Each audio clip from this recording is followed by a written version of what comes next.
लेते हैं, कभी असत्य भाषण नहीं करते, नाम जप करते।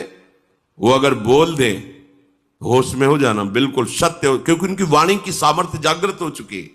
हर इंद्री को जब भोगों से रोक दिया जाता है तो उसके अंदर अपार सामर्थ्य आ जाती है। पर यह बात सहज नहीं है। हम जो सोचते हैं वो क्यों नहीं होता, हम जो करते हैं वो क्यों नहीं सफल होता, क्योंकि पावर ही नहीं है। जब जो मनाया खा लिया, जो जब मनाया कर लिया, जब जो मनाया देख लिया, तो तुम्हारे अंदर आध्यात्मिक शक्ति नहीं। सब कार्य आध्यात्मिक शक्ति से होते हैं। प्रभु के 2 अक्षर का नाम पकड़ ले, राम कृष्ण विष्णु शिव राधा, 2 अक्षरा, परा विद्या 2 अक्षरा, और निरंतर उसे रटे तो परमात्म तत्व का प्रेम और ज्ञान उसके हृदय में प्रकाशित हो जाएगा। सबसे उत्तम बात है नाम जप। संतों के पास जो है मूलधन वो नाम है, भगवान की महिमा है। वो जब आप सुनते हैं, नाम जब करते हैं, उनके प्रति भाव रखते हैं, आपका मंगल होना प्रारंभ हो जाता है। यदि आप नाम नहीं जप कर रहे, सतमार्ग में नहीं चल रहे, तो आप लिख लेना, कहीं भी जाओ आपके हाथ में आखिरी में पराजय ही लिखी रहेगी। आपको परास्त होना पड़ेगा। अगर नाम है तो फिर कहीं जाओ या ना जाओ, विजय तुम्हारे हाथ में है। बस धैर्य पूर्वक सिद्धांत को समझो। हजारों बार कहा है, जब आप नाम जब शुरू करोगे तो पहले वो मल का नाश करता है, अनर्थ निवृत्ति करता है, जो आगे आपको भयानक जन्म मरण रूपी कष्ट, भयानक विपत्तियां देने वाला है, पहले उसको भस्म करेगा। अब ये शरीर तो बन गया है प्रारब्ध से, इसको तो समय समय पर जो दुख सुख का विधान है वो आएगा। नाम जब उसको सहने की सामर्थ्य देगा। अश्रद्धा की जरूरत क्या है? अश्रद्धा किए तो पूर्व संस्कार आपके आगे तक आपको सताते रहेंगे। मान लीजिए ये वो औषधि जो जड़ मूल से रोग का नाश करती है। नाम लेत भव सिंधु सुखाही, करहु विचार सुजन मन माही। सूख जाएगा, तैरने की नाव की भी जरूरत नहीं। नाम लेत भव सिंधु सुखाही, सब नष्ट हो जाएगा आपका दुख संकट। सत्य वस्तु को कोई स्वीकार करना नहीं चाहता। नाटक को सत्य मान करके, ये संसार एक माया का नाटक है, वो इसे सत्य मान करके इसे भोगना चाहता है, इसका स्वामी बनना चाहता है, मायापति बनना चाहता है। सत्य बात स्वीकार कर ले तो आनंद मगन हो जाए। पर सत्य कड़ुआ लगता है, लगता है ये ठीक है, प्रवचन करो, सुन लिया, पर हमें चाहिए ये। तो जो चाहिए वो कितने दिन के लिए, कितने मिनट के लिए। पर वर्तमान का सुख भोगी मन इतना निश्चय कर लेता है कि ये चाहिए, और अपना जीवन पूरा का पूरा जीवन चाहिए में। और जो चतुर होता है वो जाहे न चाहिए कबहू कछ, नहीं नहीं, तो वो जो चाहिए मांग रहे हैं वो उसके पीछे लुटता घूमता है, और उसके सामने सच्चिदानंद भगवान होते हैं। और जिसको चाहिए उसके सामने माया होती है, कुछ पकड़ में ही नहीं आता, पूरा जीवन निकल जाता है, कुछ हाथ में नहीं। अब जा रहे हो अपने देश, क्या है तुम्हारे पास?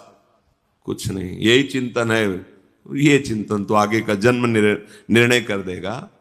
हाँ, राधा राधा कहा है, अब ये जमा है, टूटने न पावे तार, संधि बनी रहे, राधा राधा राधा राधा राधा।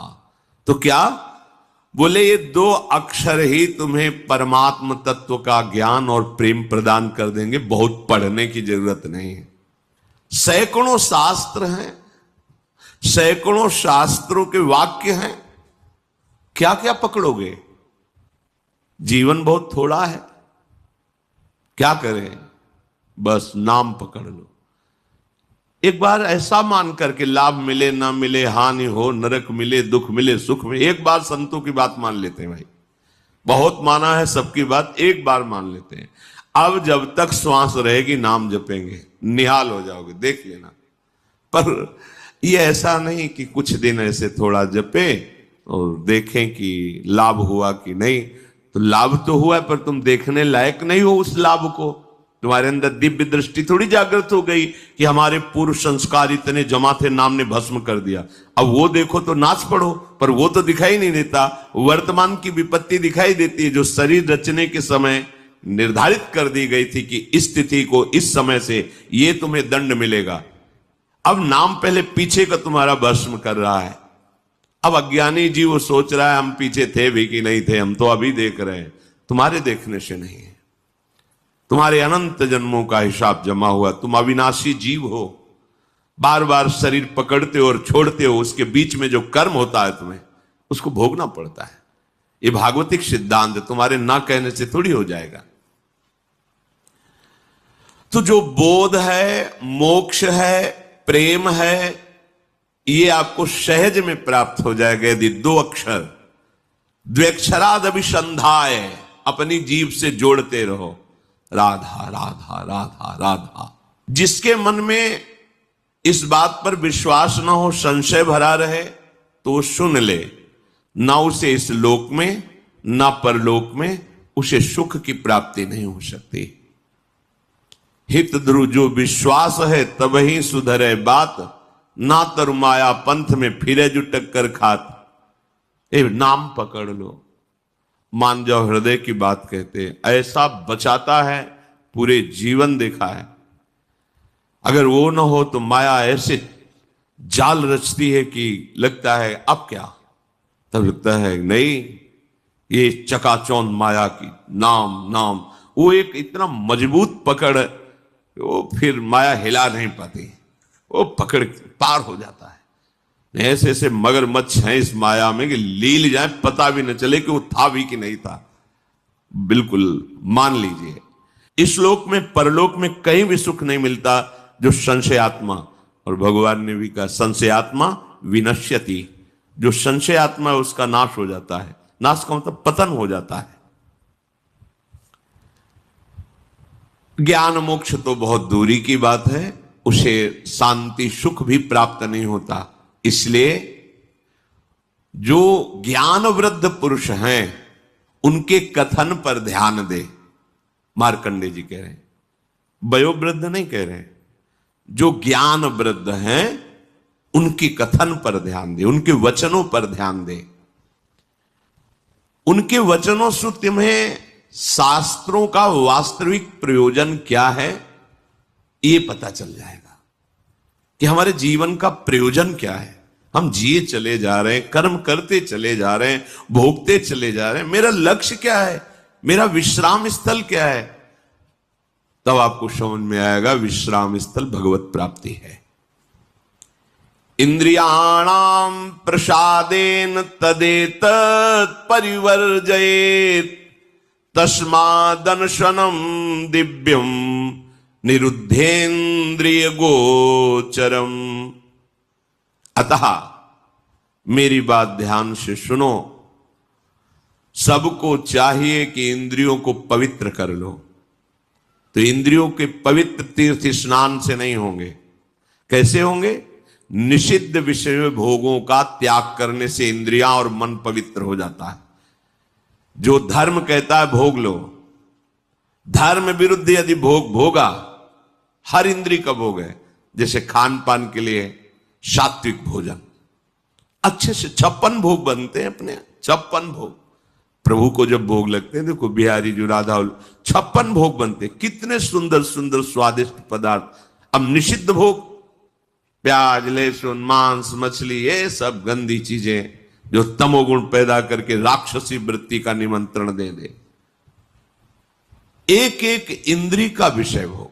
जनेन्द्री गृहस्थ हो, धर्मयुक्त है, आपने पाणिक ग्रहण संस्कार किया है, आप तो आपकी जनेन्द्री भोग भोगते हुए भी पवित्र है।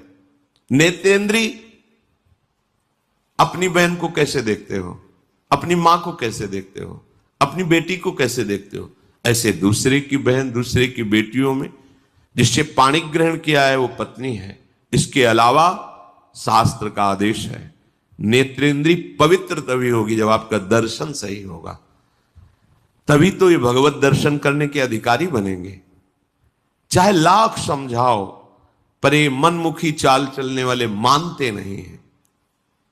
सर्वांतर्यामी हृदय में बैठा है, तुम लुक छुप करके गलत दर्शन कर रहे हो, तो तुम भगवत दर्शन के कैसे अधिकारी हो सकते हो?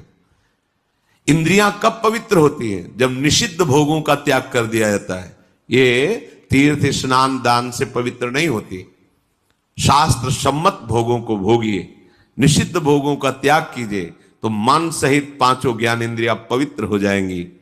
शास्त्र सम्मत कर्म कीजिए तो पांचों कर्मेंद्रियां पवित्र हो जाएंगी। बचा क्या? आत्मा तो पवित्र है ही, वो कभी अपवित्र हो ही नहीं सकती। बात बन गई। इंद्रियों की निर्मलता विषय भोगने से रोकने से होती है। विषयों के सेवन से इंद्रियां मलिन हो जाती हैं। बड़ा गूढ़ रहस्य है ये। इंद्रियों की पवित्रता विषय भोगों में जाने से रोकने से होती है, उनमें सामर्थ्य आती है। वो ऐसे उत्तम पद को प्राप्त होता है जो भजन करता है, क्योंकि उसको तत्व ज्ञान हो जाता है।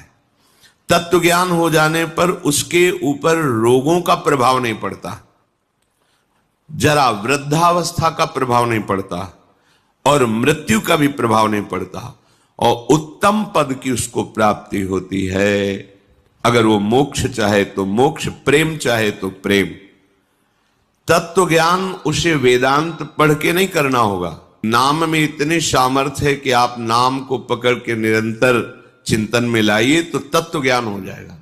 अपने स्वरूप का बोध, संपूर्ण संसार में क्या व्याप्त है, कौन सा व्यक्त तत्व है, वो आपको बोध हो जाएगा भजन बल से। भगवत प्राप्त तत्व ज्ञानी महापुरुष के हृदय में कभी भी जो प्रवाह है ये जागृत नहीं हो सकता।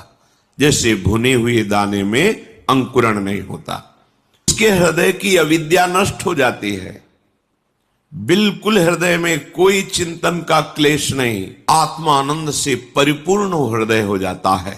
यदि भजन किया जाए, हृदय पवित्र हो जाए, तो आधे श्लोक में तत्व ज्ञान प्राप्त हो जाए। सब भूतों के हृदय में विराजमान जो भगवत तत्व है, वही मेरे हृदय में भी विराजमान है। इसका ज्ञान आधे श्लोक में हो जाए यदि हृदय पवित्र हो। पवित्र हृदय भगवत भाव, अपवित्र हृदय देह भाव, भोग भाव, जागतिक भाव। उसको संपूर्ण शास्त्रों के अध्ययन करने का कोई प्रयोजन नहीं। हमें अधिक से अधिक समय भजन में देना है। खूब नाम जब चल रहा है अंदर से, बस यही कमी होती है। हम बाहर की क्रियाएं तो सांगोपांग कर सकते हैं, पर निरंतर तैल धारावत भगवत चिंतन बड़ी बाधा पहुंचाती माया।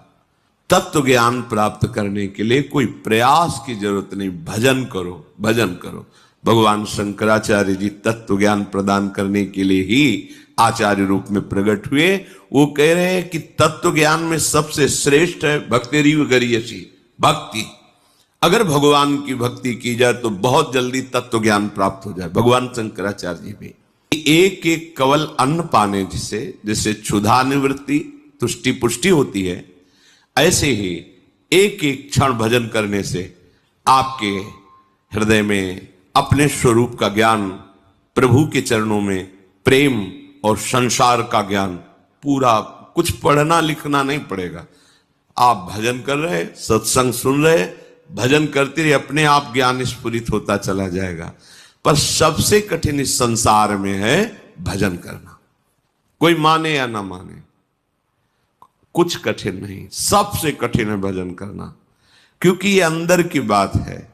आगे प्रसंग आता है, जब गांधारी जी ने सुना कि धृतराष्ट्र जी के साथ हमारा ब्याह हो रहा है और वो नेत्रहीन है, ब्याह तय हो गया। रेशम का कपड़ा लिया, कई परत लगाए, आजीवन के लिए आंख में बांध लिया। जब मेरा पति संसार को नहीं देख सकता तो मैं संसार को कैसे देखूंगी। नेत्र की ढक लिया उसे। जब महाभारत का बड़ा भयानक युद्ध चल रहा था, तब गांधारी ने दुर्योधन से कहा कि आज तक हमने अपनी दृष्टि शक्ति को संचित किया है, तुम निर्वस्त्र होकर मेरे सामने आ जाओ, मैं पट्टी खोल दूंगी, एक बार देखूंगी, वज्र की भी ताकत नहीं कि तुम्हारे शरीर में खरोच पैदा कर सके। तुम्हारा वज्र के समान शरीर हो जाएगा। हो गया एकांत में निर्वस्त्र होकर आ रहा था। भगवान बड़े लीला, जानते थे कि पतिव्रता है गांधारी और नेत्र आज तक बंद किए रहे तो दिव्य शक्ति जागृत हो गई, ऐसा ही हो जाएगा। जय भगवान को दिया, देखा तो ऐसे, ये बच्चे हो तो कहां जा रहे हो? वो मां ने कहा है कि ऐसे, ये तुम बच्चे हो, नंगे जाओगे? अरे मां ने कहा निर्वस्त्र तो ऊपर के कपड़े हटा दो, नीचे के कपड़े हटा दो, लेकिन मध्य में तो रखो ना। तो क्या हम कह रहे कपड़े हटाने की बात कही, पत्ते ही लगा लीजिए, इतना तो कर लीजिए। हाँ आपने ठीक सलाह दी।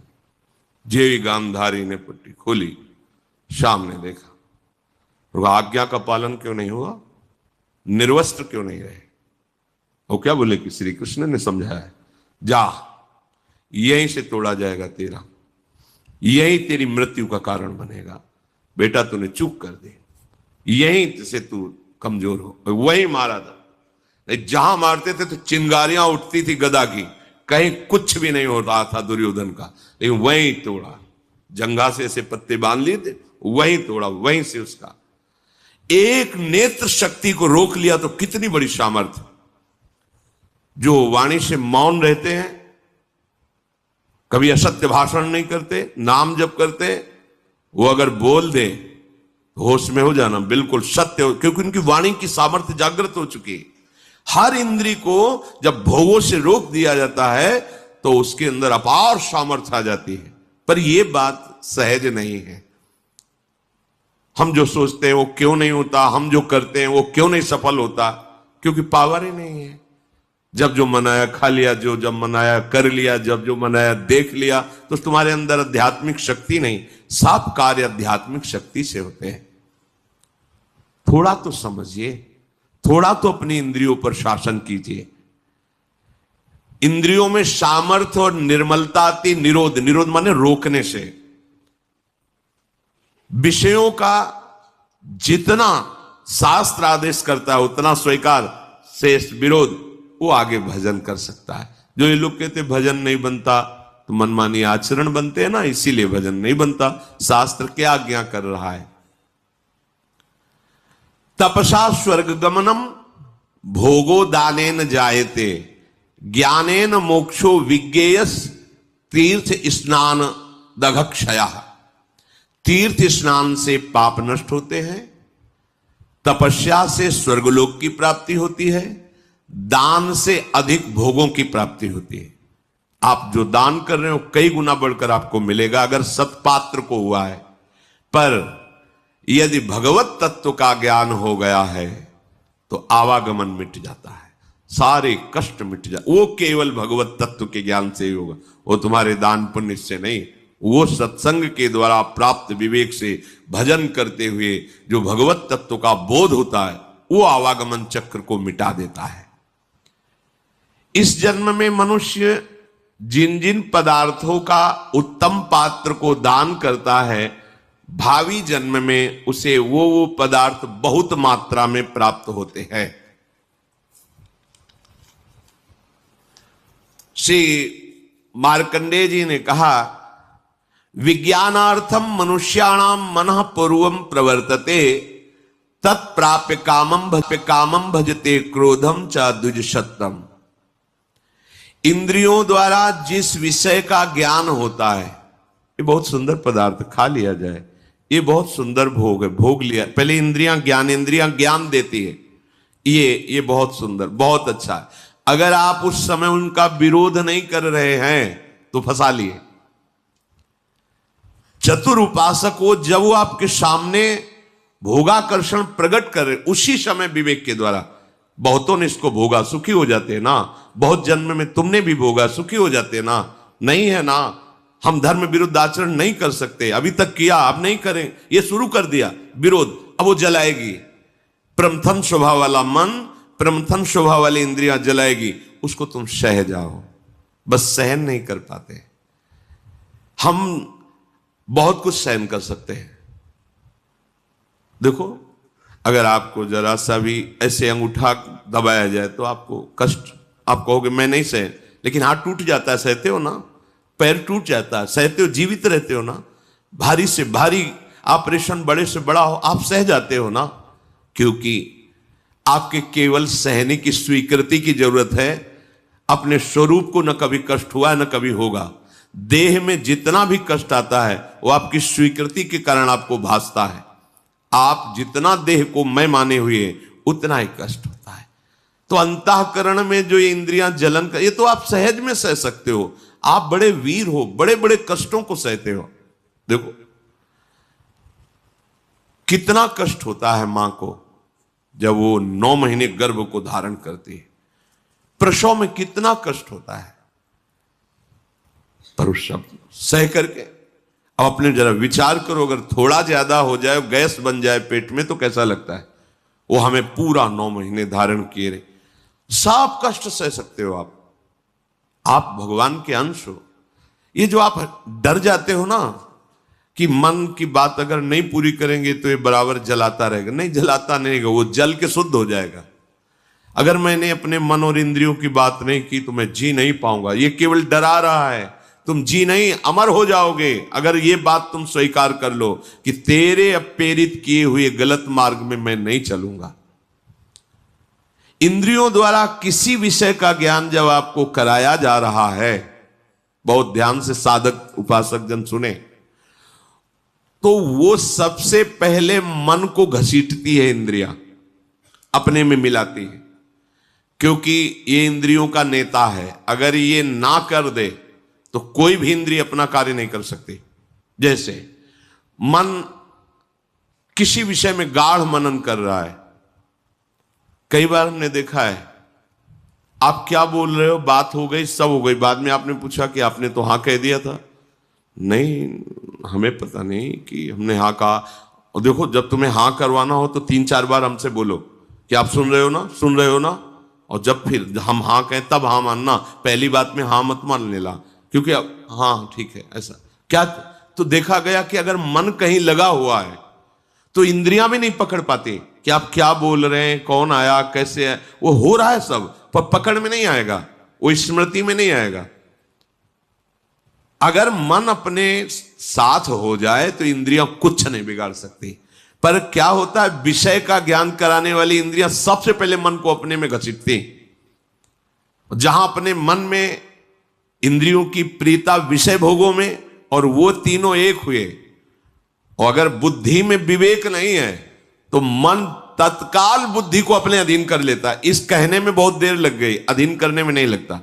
और जहां बुद्धि अधीन हुई तो उस विषय में राग या द्वेष हो जाएगा। प्रतिकूल है तो द्वेष हो जाएगा, अनुकूल है तो राग हो जाएगा। दोनों में जलन होती है। राग में जो हर्ष होता है वो शोक में परिणित हो जाएगा। अगर राग का हर्ष स्वीकार न हो तो शोक छू नहीं सकता। यह अध्यात्म है। जब किसी विषय में राग हो जाता है तो मन तत्काल संकल्प बना लेता है, राग में भी और द्वेष में भी। ठीक है, भोगोगे अब तुम। द्वेष है तो विरुद्ध भाव का संकल्प, प्रतिकूल। राग है तो अनुकूल भाव का संकल्प। अब तुम्हारी अनुमति की जरूरत नहीं हुई, समझ लो। जहां इंद्रियां विषय में आसक्त हुई, मन को अपने में मिलाया, मन ने बुद्धि को घसीटा, तहां तत्काल संकल्प बनाएगा। और जहां संकल्प बना तो तुम अब क्रिया को नहीं रोक सकते, क्रिया हो जाएगी।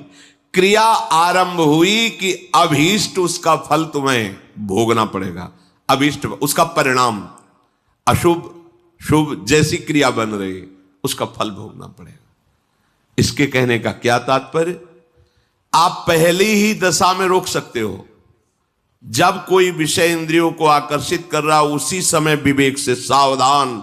जो सत्संग में सुना है, जो शास्त्रों में, कई बार हमने कहा है कि आप लोग कुछ सत्संग चयन करके रखो, जो मन पर कहे गए हैं, जो इंद्रियों पर कहे गए हैं, जो वैराग्य प्रकरण में कहे गए हैं, जो धर्म युक्त। तो जहां मन आपका, तो तुरंत उस सत्संग को दोबारा सुनो। शास्त्र में जो लिखा है वहां तुरंत पहुंचाओ। या सत्संग की बात तुरंत लाओ, नहीं नहीं, ये गलत है। वो संकल्प बनने नहीं पाएगा, वो पूरा सिस्टम घसीट नहीं पाएगा कि मन बुद्धि को अधीन कर लिया और मन को इंद्रियों ने अधीन कर लिया, इंद्रियों को विषय ने अधीन कर लिया, अब संकल्प बन गया, क्रिया हो गई। इतना समय कैसे दे दिया? असावधान साधक भ्रष्ट हो जाता है। देखो, इस खेल में तुम उतारे गए हो, इसे न समझो। आपको परिपक्व, ये खेल है भगवान के लिए, दोनों पक्ष भगवान के हैं। जैसे मान लो 2 प्रदेशों से कबड्डी का खेल हो रहा, बोले एक तरफ उत्तर प्रदेश, एक पर अमुक प्रदेश है, तो है किसका? भारत सरकार का ही तो दोनों प्रदेश है, दोनों भारत सरकार के ही हैं, पर उसमें एक विजयी होगा, एक का सम्मान होगा और एक पराजित होगा। वह अपने हृदय में निरुत्साहित भी हो सकता है, पर है वो दोनों सरकारी। ऐसे ही माया और भक्ति, ये 2 का पक्ष है। भगवान की ही भक्ति और भगवान की ही माया है। अब आपको भेजा गया कि 2 पक्ष में चयन करो, खेल होगा, होगा, पक्का होगा। अब कुछ तो भक्ति पक्ष में आ गए और बहुत ज्यादा मात्रा में माया पक्ष में चले गए। अब उसका पक्ष का जो प्रभाव है वो तो पड़ेगा, भक्ति के प्रभाव का पक्ष पड़ेगा, पर दोनों पक्षों को एक दूसरे में जाना होता है। ऐसा नहीं कि अभक्त कभी भक्त संयोग ही नहीं